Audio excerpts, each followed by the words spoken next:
Give a warm welcome to Keegan Rodgers from Lake House Bakery. Hi, thanks, Aaron. So I was just reminiscing. This was one of my very first classes was in this room, and it was French macaron, and there were 200 people in here. It was awesome. We had a great time. We're gonna have a great time tonight too, talking about tomatoes.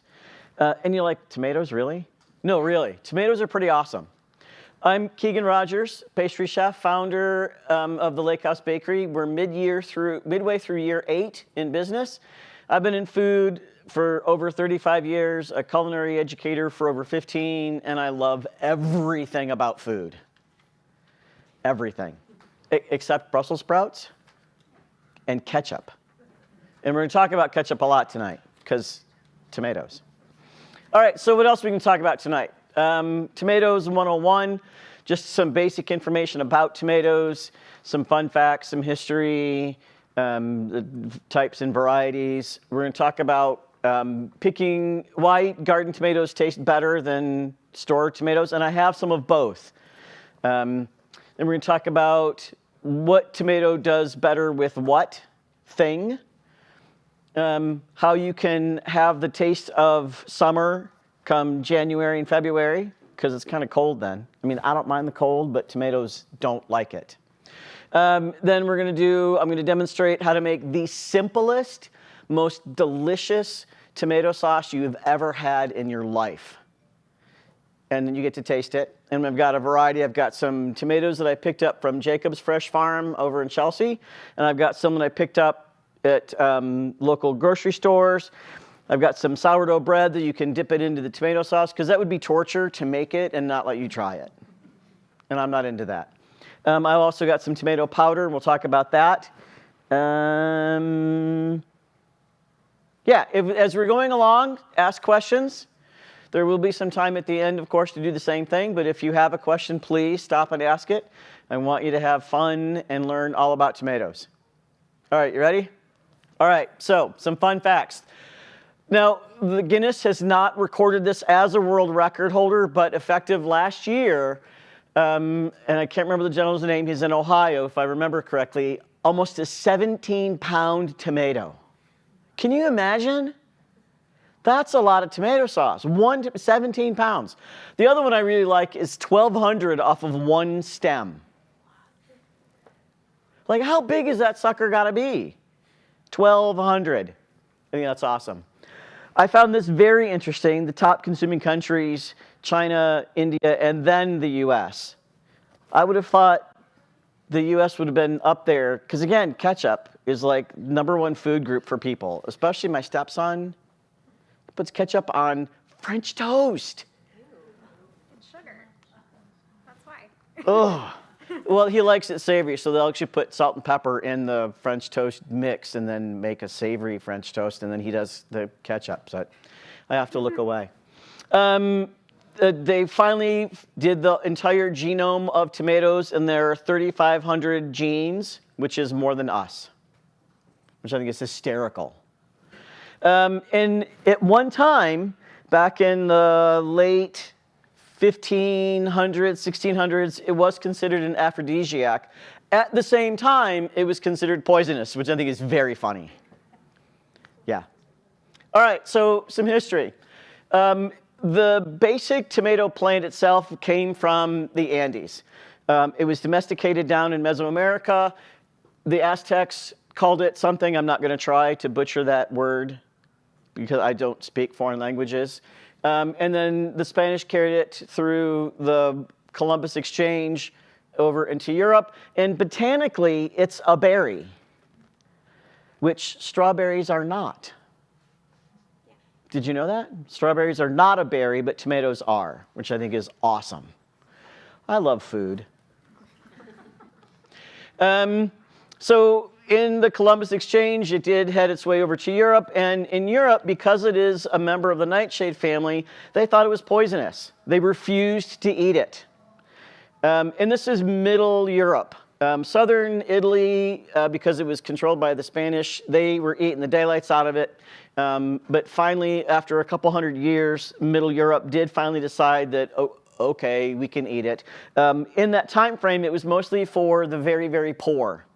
They were the ones that ate the tomatoes because it was easy to grow, it was cheap, and it was food that they could have. So after a couple centuries of people eating tomatoes and not dying from it, they were like, oh yeah, we could probably eat this. Before the Columbus Exchange, there were no tomatoes in Italy. It had to be shipped in. The earliest record of a tomato sauce was 1692, about 150 years after the plant arrived. Now, they were making it before then, but they just didn't record what it was. This is the first recorded time of the salsa a la española, which I assume means sauce in the Spanish style, which I love that it's salsa, because you don't think salsa is Italian, but that's what they called it. So in food going back and forth in the world, fruit, let me make sure I have this right, vegetables were taxed, fruit was not. So an importer, Nix,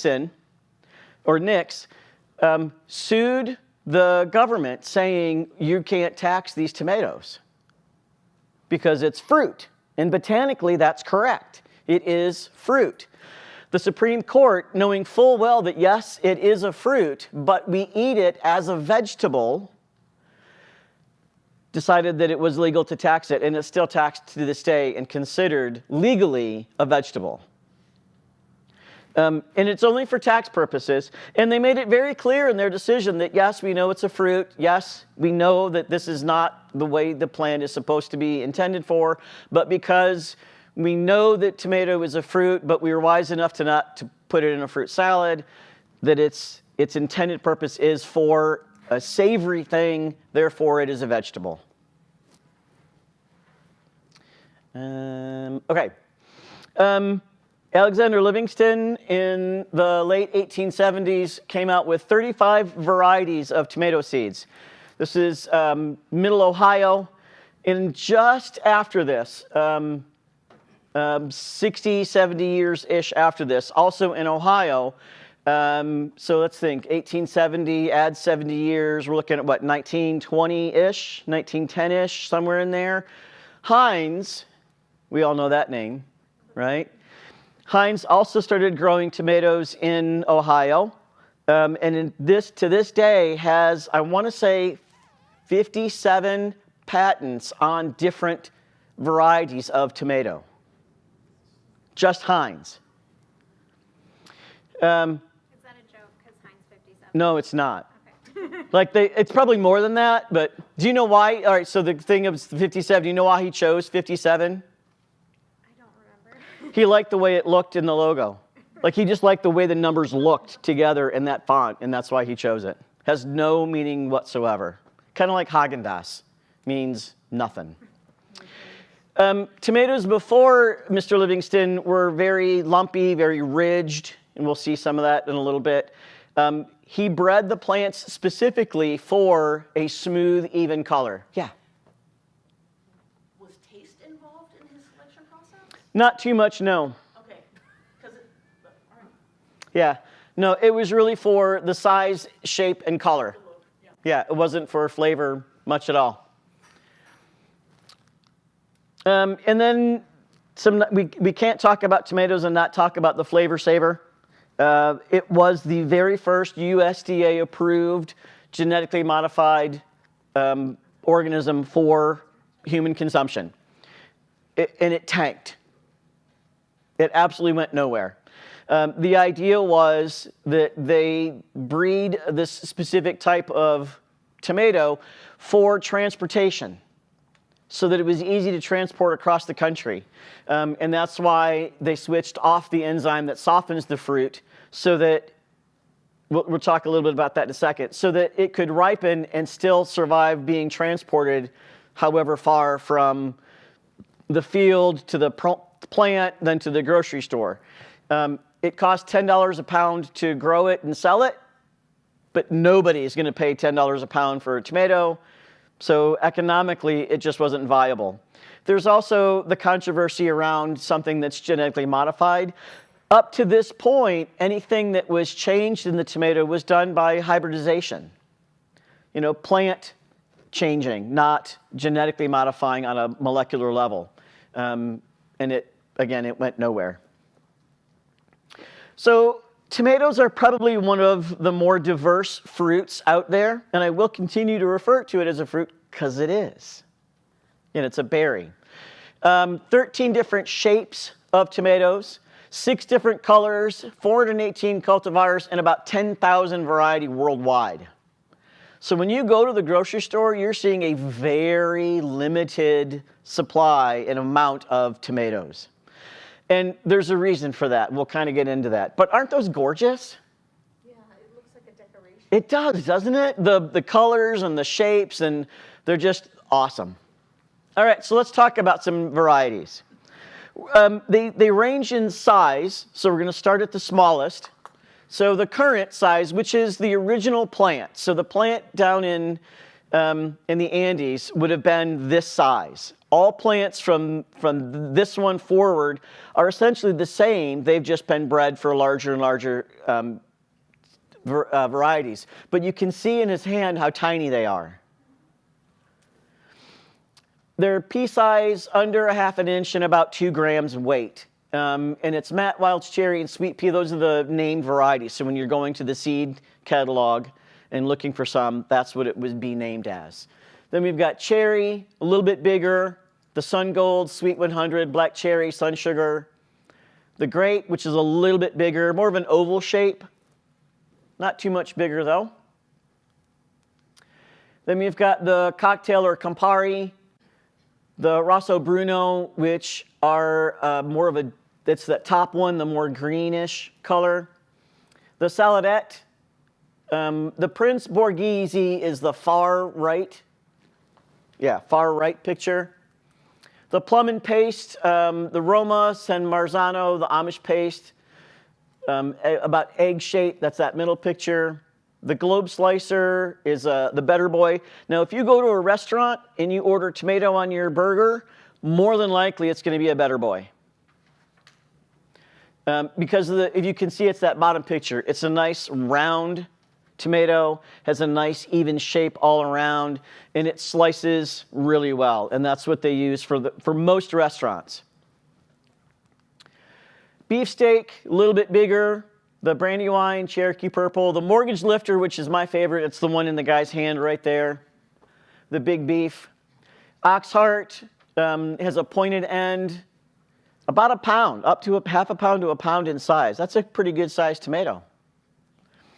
The ribbed and pleated, the Zapotec pleated, which is the picture I've got there. You can kind of see the ridges on the side. The stuffer is, it's the yellow one. It's not that yellow one that's on there. That's the yellow pear. The striped cavern is the one that's in the top. That's the stuffer. Those are designed for you to easily pull out the center and then fill it with something to stuff it. And then the pear, the yellow pear over there, and then the processing. And notice the Heinz 2653, that is one of the numbered varieties. When Heinz does their research and they come up with a new variety, they don't name it anything, they just give it a number. And that is that tomato. And if you look at it, it's a nice deep red color, nice even skin on it, and that is what ketchup is made from. Now, that's not a very big tomato. If you look, it's 2 to 3 inches around and about 2 to 4 ounces per tomato. Heinz's goal this year is to make 12 billion, that was with a B, 12 billion ketchup packets. That's just the packets. That's not the bottles or the industrial size cans. That's just packets, all from that tomato. Now, most of those are, of course, grown in hothouses. We'll talk about that in a little bit. And he's got growing plants around the world. Do you know where one of the well, we'll talk about it in a second, so I don't even have to tell you. I think I will. If I don't talk about Mexico and Canada. Spoiler. Yeah. All right, so these are probably what you're going to see most of at either a farm stand or a grocery store.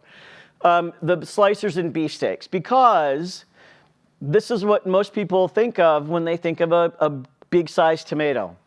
If you're going to use it, though, you've got to remember that it's got high water. It looks beautiful when it's sliced, but it cooks down very watery. There's a lot of moisture inside of it. So this is not something you would want to make tomato sauce with because there's too much moisture. But it's something that you could just pick and eat like an apple. Or tomato sandwiches. Or tomato sandwiches. Absolutely. Because again, a nice slice on it. So when you're thinking about what you're going to do with the tomato, this will help you kind of guide into what tomato to use. So don't use this for sauce. Paste and plums, these are the ones you're going to want for canning and drying. Again, notice the beautiful color. And if you'll notice the cut slices, there's not very many seeds. It's very fleshy. There's a lot to it. And these are the ones that have a lower moisture content. And I mean, the flavor is subjective, but I like these. But if you ever slice a Roma, there's not much moisture or liquid left as you slice it. And that's why. Then cherry and grape, these are the sweetest. These are what my girlfriend plants. And I just eat them. We get a big bowl on the counter, and I just walk by and grab a handful and just snack on them because they're so good. And it's hard to eat a big, beefy one where it's just like dripping down your chin. I mean, as a kid, that was great, but I'm trying to work here, so I just grab a couple of little ones and pop them in my mouth. And I'm going to show you, I've got some cherry tomatoes for our sauce. I'm going to show you how quick and easy it is to make a spaghetti sauce or pasta sauce or whatever. Yeah? Does cherry or grape, does one tend to be sweeter than the other? Grape tends to be sweeter because they're smaller. The sugars don't have to exert as much energy, or the plant doesn't have to exert the energy to make it bigger, so they tend to be a little bit sweeter, which is probably why I like them. But I hate ketchup because it's too sweet. I don't get it either. Vinegar.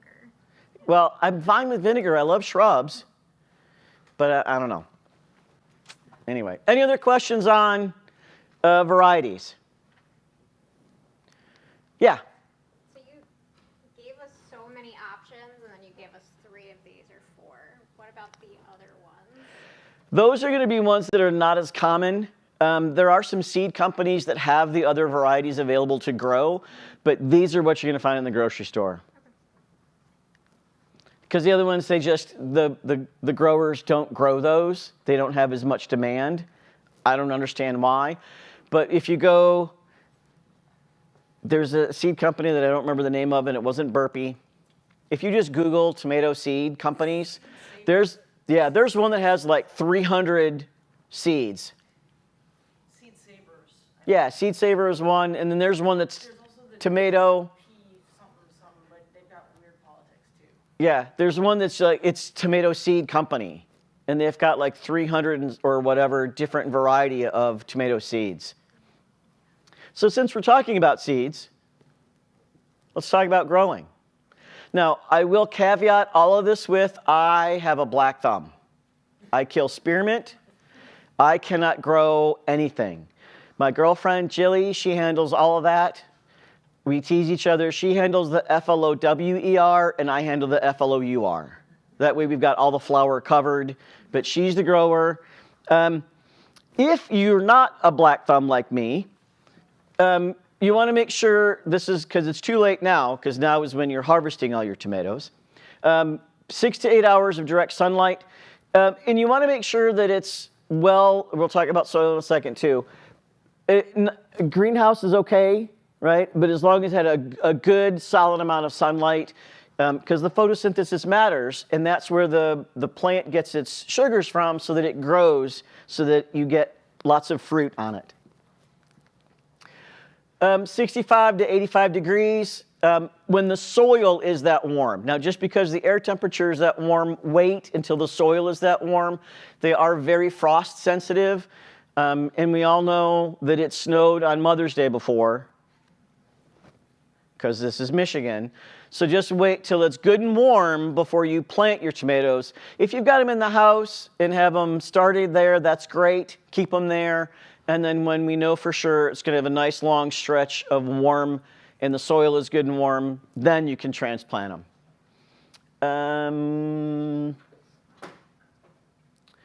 All right. Well drained. Now, you don't have to try and get like a pH meter to guess this, but well-drained loam. What's really cool about the tomatoes is the further down you dig, most fruits, they just have the root. This one will root off the sides as it grows, not just down. So it gets more nutrients that way, which is pretty cool. You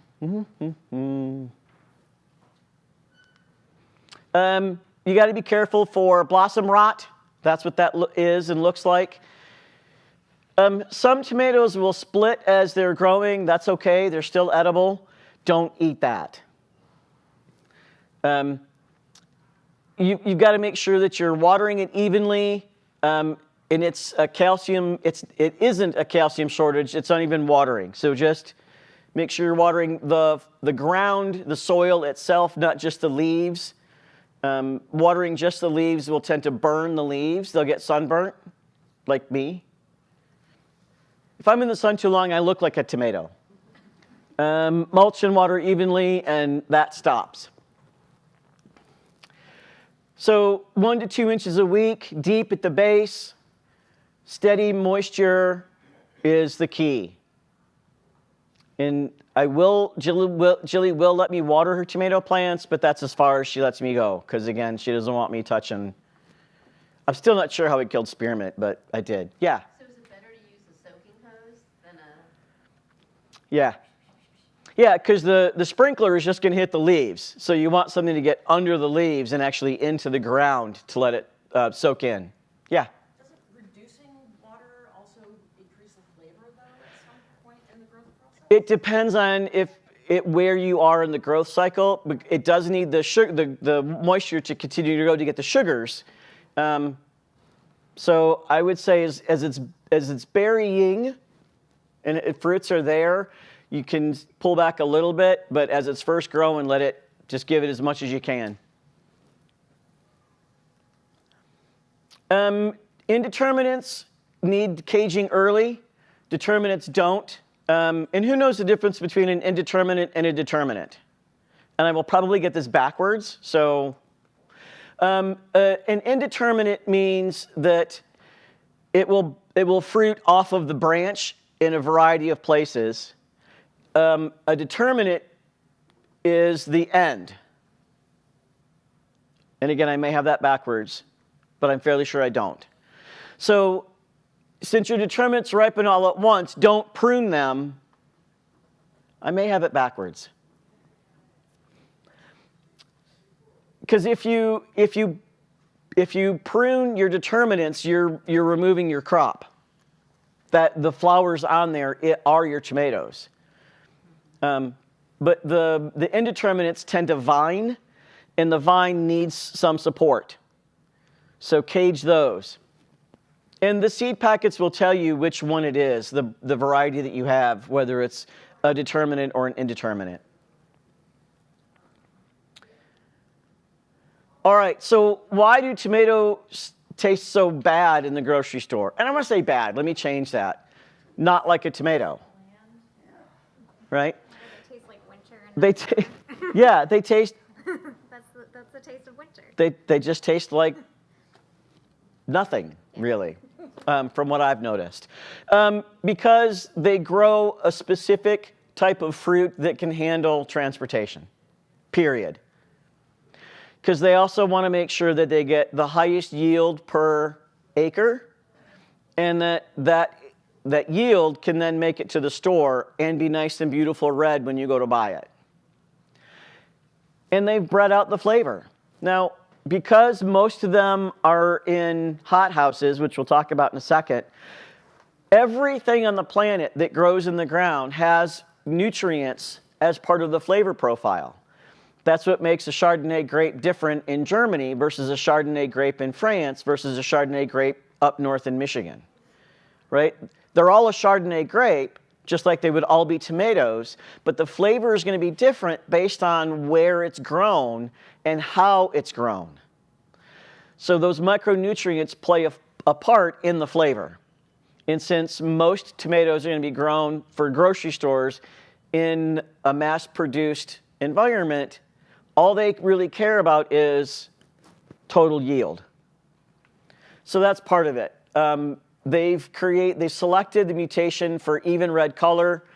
And honestly, when they're harvested, they're not red, they're green. And it's not like fried green tomatoes, which are amazing. Who's had fried green tomatoes? Oh, so good. So good. They're picked, all the tomatoes are picked green, and in the processing, they're gassed with an ethylene, I believe is what it is.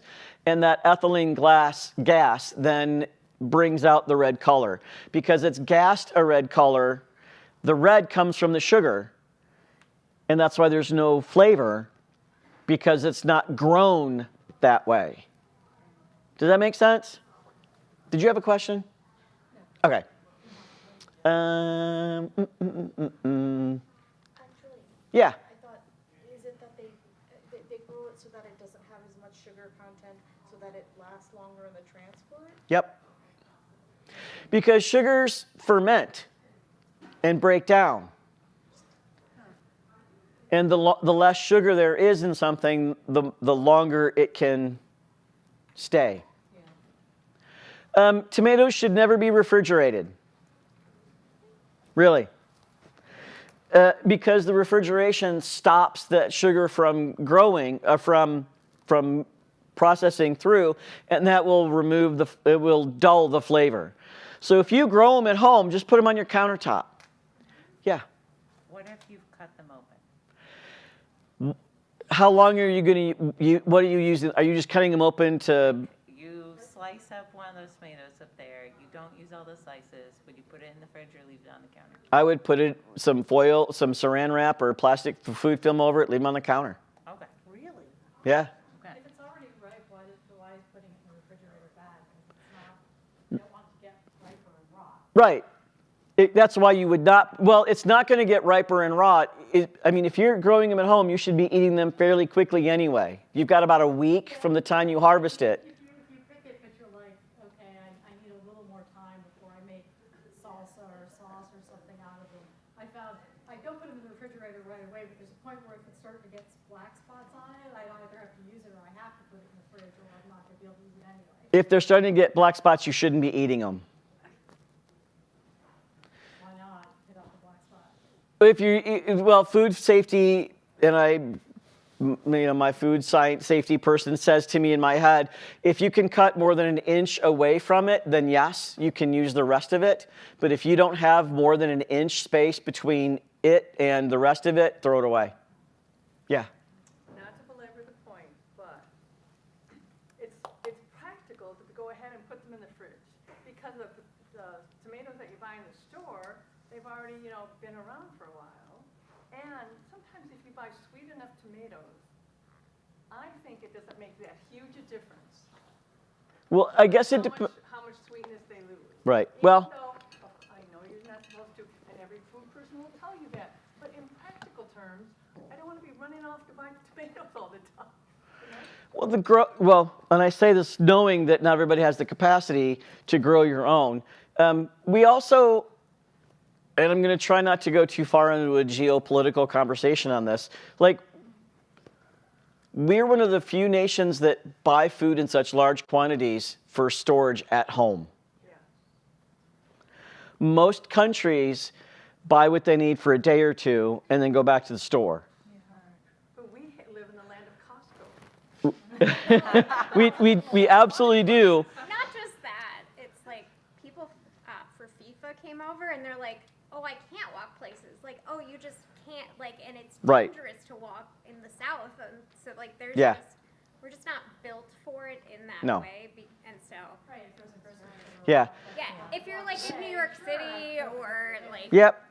you Definitely. or downtown Ann Arbor, right? If you're like where I live out in the middle of nowhere, I can't go to the store every day because the gas at $4 a gallon back and forth would kill me, right? So I mean, I do get it. I'm just saying that you will lose some flavor. You will lose some of the texture. You don't lose that much, and they're still pretty nice. It also depends on what you do with it, right? If you're mixing it in a salad with onions and basil and cheese and vinegar, right, that's going to change the chemistry of the whole thing anyway, and you would need to refrigerate it because you've compounded it into a compound salad, and it's not just a slice of tomato for a burger. Yeah. These are just best practices. Yes. Not like enforcement of Yeah. following this. Yeah, the That food's, might yeah. help calm the Yeah, the food safety police are not going to come to your home if you put them in the fridge. Yeah. Like, try it out. This is a Right? science experiment. Yeah, but this is why it doesn't taste as good, the ones from the grocery store, as the ones that you grow at home. This is why. And that's really what this is about. All right, here we go. I knew I was going to talk about Canada and Mexico. 60%. Like, think about that. That's a lot of tomatoes. 60% come from Mexico and Canada. More from Mexico than Canada. Who's familiar with Leamington? Who knows where Leamington, Ontario is? It's about an hour and a half east of here, just inside Canada. Number one tomato hothouse growing area in Ontario. Yeah. I think when you're flying out of DTW at night or in, you can see it. Oh, yeah. The huge, you're like, oh, that's the tomato place. Yeah, like and you can see it in the plane leaving. If you're flying out of DTW, you can see it because it's thousands of acres.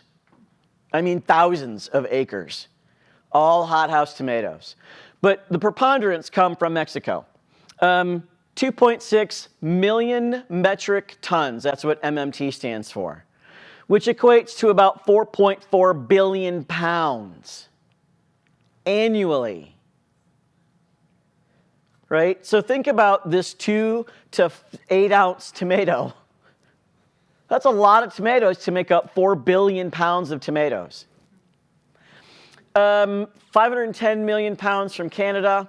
They are absolutely selected for yield, uniformity, and shelf life. Because they got to get trucked. Either across the new Gordie Howe Bridge or the Ambassador, right? They got to get trucked across the bridge, or they got to come up through Texas. This is where we're getting our tomatoes from. Unless you go to like Argus or Agricole in Chelsea or a local farm stand like Jacob's where I got the tomatoes today, I would say 99.9% of the tomatoes you're getting in the grocery store come from either Canada or Mexico. Especially here in Detroit with Leamington being so close. And the nutrient, this is part of the flavor that goes into it, the nutrients that are put into the soil for them are specifically designed so that you get a larger kilogram per square meter yield from the hothouse. Right? So remember I mentioned soil earlier as a flavor component, and that's part of it. They absolutely just want the total number of tomatoes to be as much as they can possibly get. When I saw the 4.4 billion pounds of tomatoes, I was like, holy mackerel. I was shocked. I mean, I like tomatoes, but dang. And just think, if we're number 3 in world consumption. I figured a lot of them came from Mexico or California. I wouldn't have thought Canada. California doesn't have the water resources, unfortunately, for the tomatoes. All right, so now that we've got our tomato plants and they're grown, we have our tomatoes. We want to eat them in January. We want to eat them in February. You do not have to can tomatoes. It is helpful, and that's a whole other class. I actually do a class on canning, and it's separate, and Aaron, we can talk about doing that another time. What you could do is freeze them.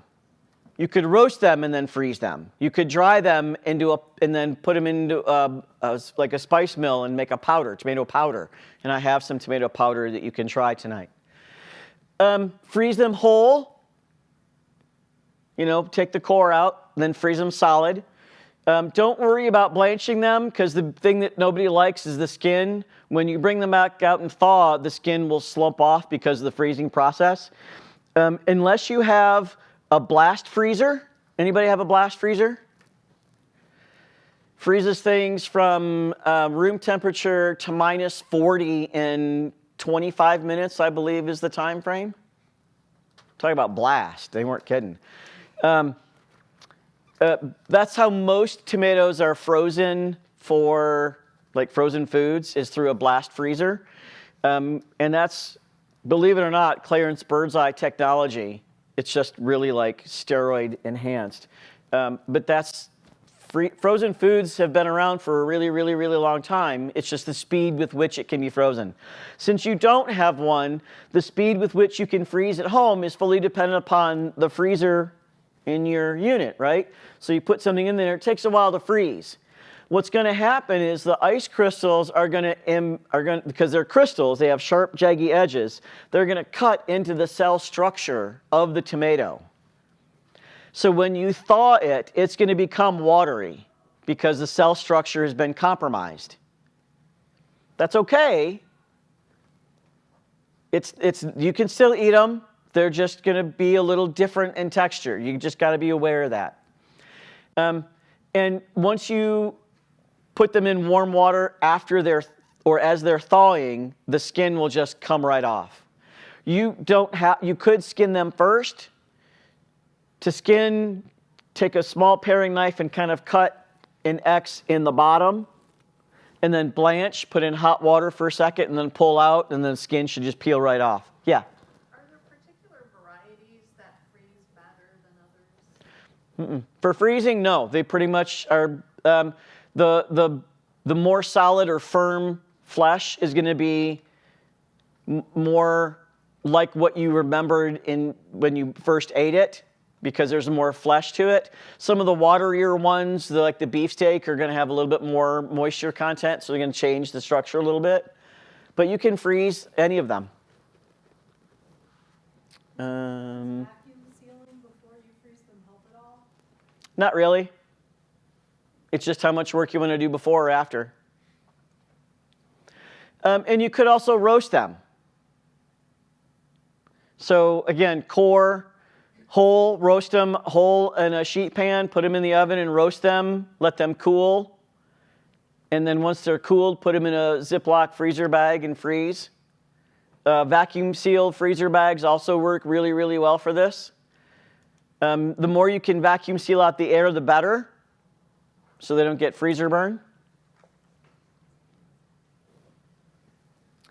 If you are going to can, which canning tomatoes is like, that's what you do in one big day, right? You harvest all your tomatoes and you plan the day and you can your tomatoes.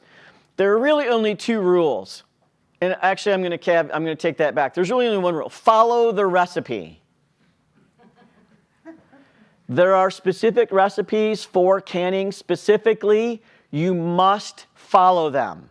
And I am not joking. Like, with cooking and anything else, you can kind of throw some of this in and do some of that. With canning, you must follow the recipe, because those have been designed and vetted to make sure that you're not going to kill yourself, because botulism is real, and botulism is lethal.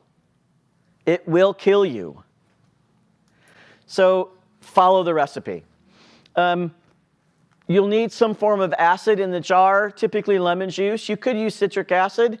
If you're using lemon juice and not citric acid, make sure it's bottled lemon juice, because that's an even pH, right? Lemons have different, just like some oranges because nobody just eats a lemon, right? Or maybe you do, like maybe, like you just peel a lemon and eat it. Yeah, like this, and so I can tell the difference between I don't know. Whoa. There was an oyster place, and I'm like, why don't you know anything about your lemons? There's 3 ingredients. So, Yeah.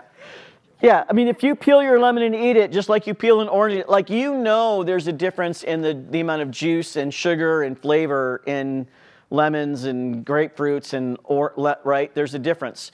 And it's too inconsistent with fresh lemons. So bottled lemon juice is the way to go. It's been homogenized, so they know the pH on that, and the acidity is pretty much the same every time.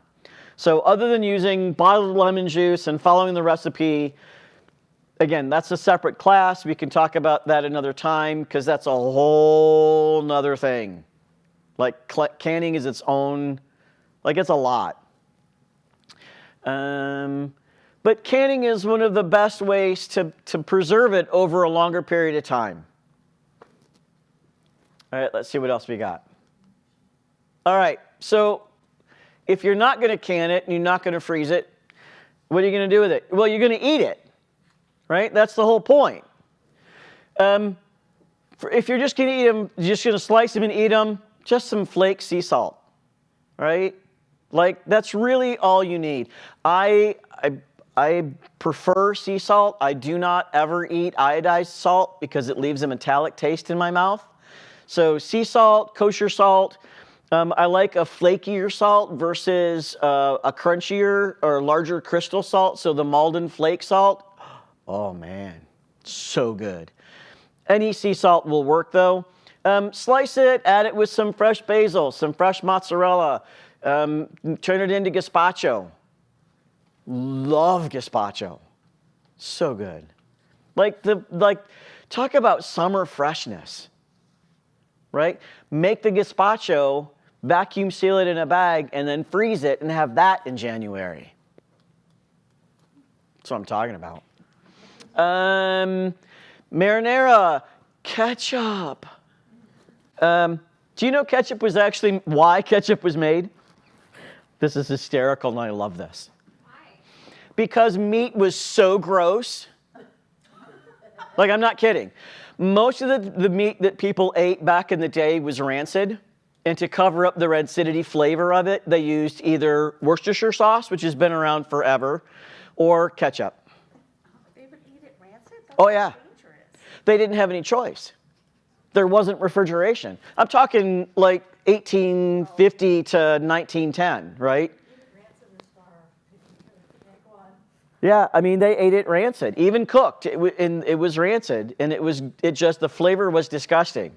So Heinz created ketchup to cover the flavor of the rancidity of beef. Didn't people get sick and Oh, of course they did. Yeah, of course they got sick. People got sick. Oh, yeah. Historically, Yeah. that's what we're known for. Yeah. Yeah, food safety is not like well known until probably 1950. Not kidding. Yeah. That's why ketchup was invented. I think that's hysterical. All right. Tomato powder. Dry it, not dehydrate, because that only removes the moisture. It doesn't remove the fat. So dry the tomatoes. Grind them up in a spice mill, you have tomato powder. Infinite number of uses. We actually make tomato basil bread, and we use the tomato powder in the bread. So good. Add some water to it, and there's your tomato paste. everything, and it just improves it. It just improves it. They sell it by the pound if you don't have your own. Yeah. You could use your oven to dry it over a low, steady heat. So not necessarily roasting.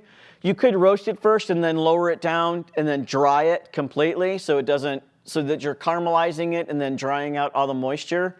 A dehydrator to start the process, and then again a little bit higher heat to actually dry the molecules themselves. And then, like I said, just into a spice mill or a coffee grinder. I mean, that was the one that you would use your coffee. Just get one for it, like a separate tea grinder, and make a powder. And like I've got some for you to try here in a little bit. Also clean your coffee grinder with rice. Oh yeah, clean your coffee grinder with rice, and then you've got Yep. powder, but you can toss it or compost yeah. But yeah, I mean, if you do a full 40 pounds, it comes down to something like this size.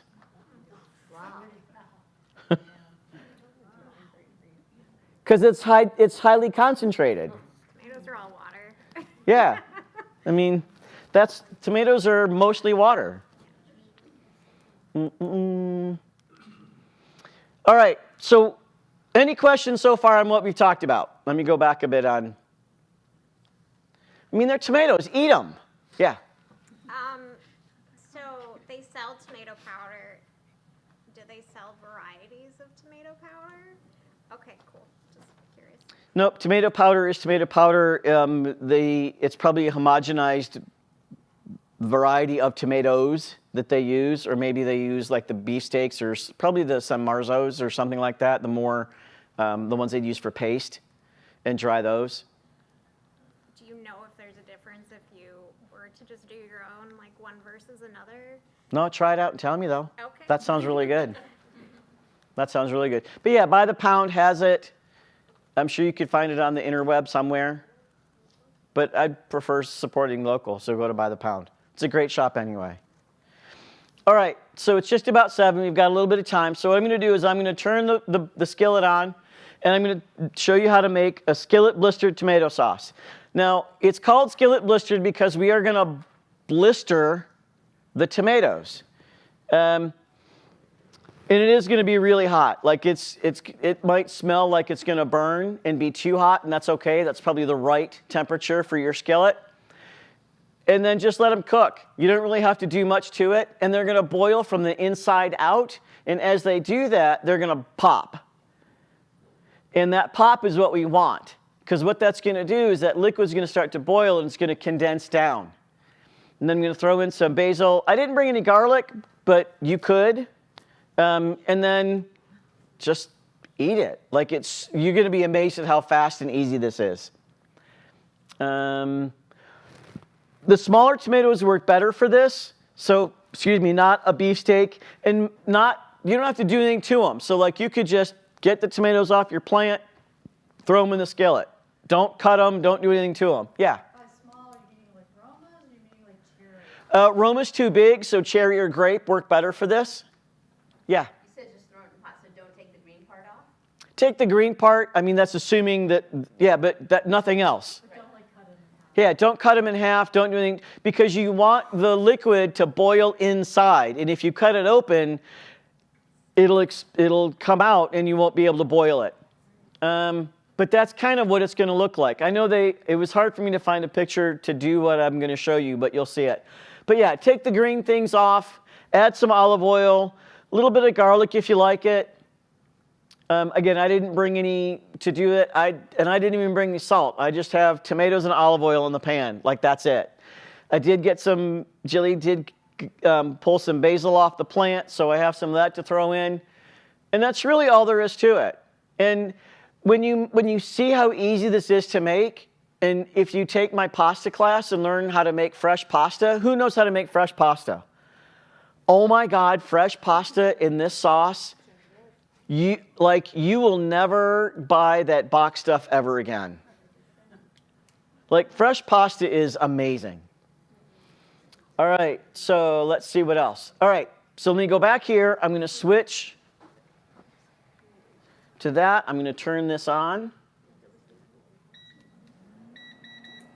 And I'm going to turn it on high. And I'm just going to let it go for a minute.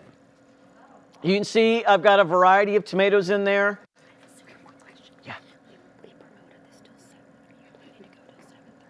Probably. Okay. Yeah. I just realized I always do this. They try to kick me out of here. We're going to go over 7 a little bit, so we'll be out by 7:30. Sorry about that. I've got the tomatoes and I've got the olive oil, and that's really all there is to it. That's why they're so shiny is the olive oil. And I'm really not going to do anything else with it.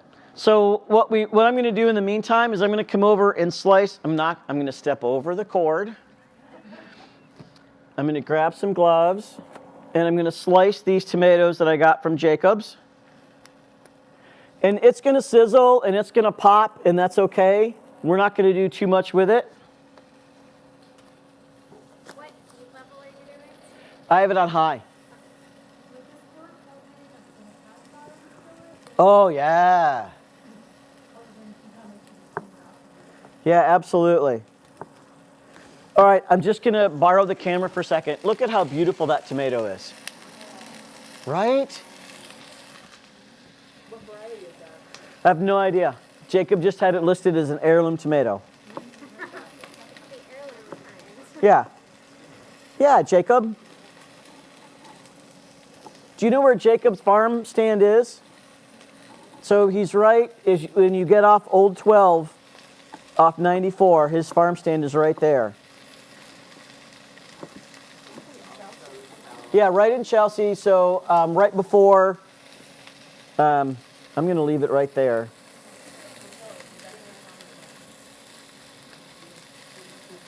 Yeah, Jacob's Fresh Farm, yep. I'm not sure, and it's hard for me to hear over the skillet blistering. I think I saw on Argus's website today that they do sell. Yeah, I think Argus does.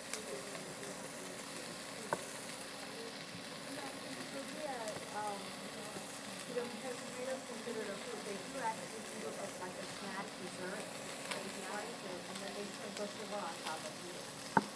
That's hysterical. I love that.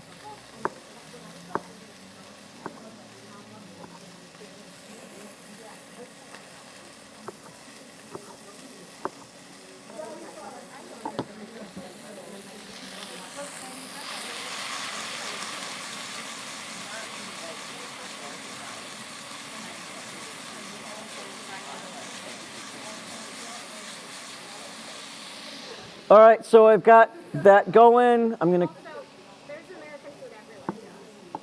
yeah, yeah. The larger population, everywhere has McDonald's, but everybody has tomatoes.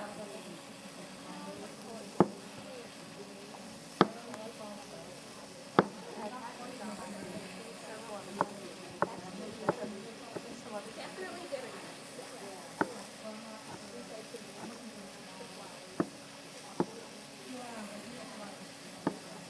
And notice I'm not really paying a whole lot of attention to the tomatoes. They're just kind of doing their own thing. I kind of shook them up a bit. And that's really all they need. I'm going to shake them up a bit more.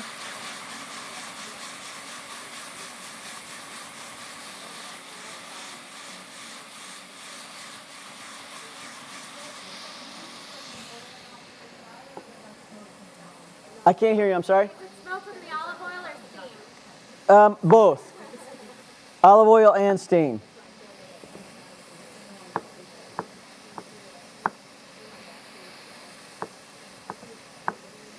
Which is why I use olive oil. It's got a little bit of a higher smoke point, so it's not gonna catch fire being on a high heat.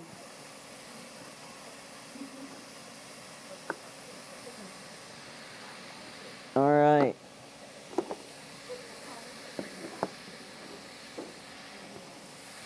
So let me walk over this again. Now, if you wanted to help it along, you could like press the tomatoes against the side to help pop them. Or use the back of a spoon. But you can see some of them have already started blistering. We believe you, but The steam is kind of in the way, isn't it? Yeah, it's kind of hard to see. yeah.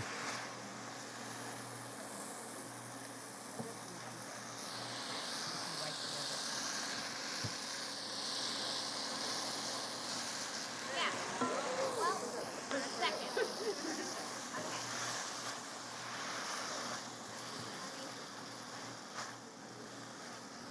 So if you don't know how to make your own pasta, like I said, I do have a pasta class, but also Caracello's in Dexter makes really good pasta. And I think Jacob has some at his farm. At his farm stand.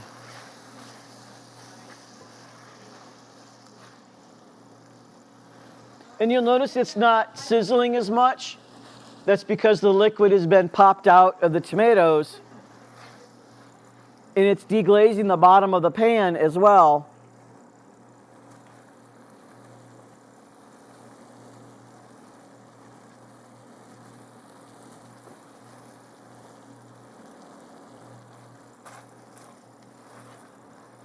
And then when almost all of the tomatoes are popped and there's lots of juice, that's when you could add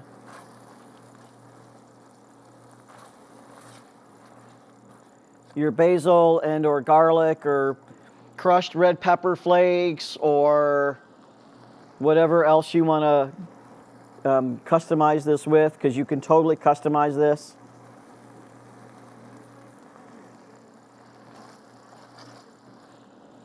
I didn't hear when I was slicing. When you were slicing the tomatoes over there, was that for this or for something else? That's for you guys to taste in a minute. Because in a second, I'm going to turn this off. And we're going to come on up, and I've got toothpicks for everybody to grab a toothpick or two, or several actually, so that you can try. And let me add the basil. I don't think there's ever a thing that's too much basil.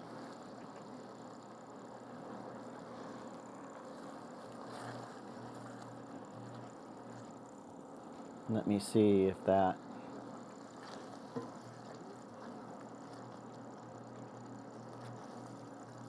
And again, I haven't added salt to this. I haven't added anything. This is just olive oil, tomatoes, and basil. The way to really improve your meals and your tomato sandwich Is to what? is to salt the tomato. Oh, yeah. Also chili crisp. Yep. Yeah, that's what I was saying. If you wanted to add some red pepper flakes to this.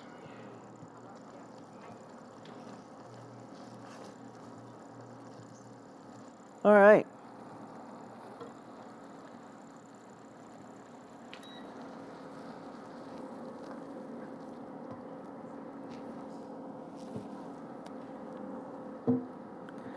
That's done.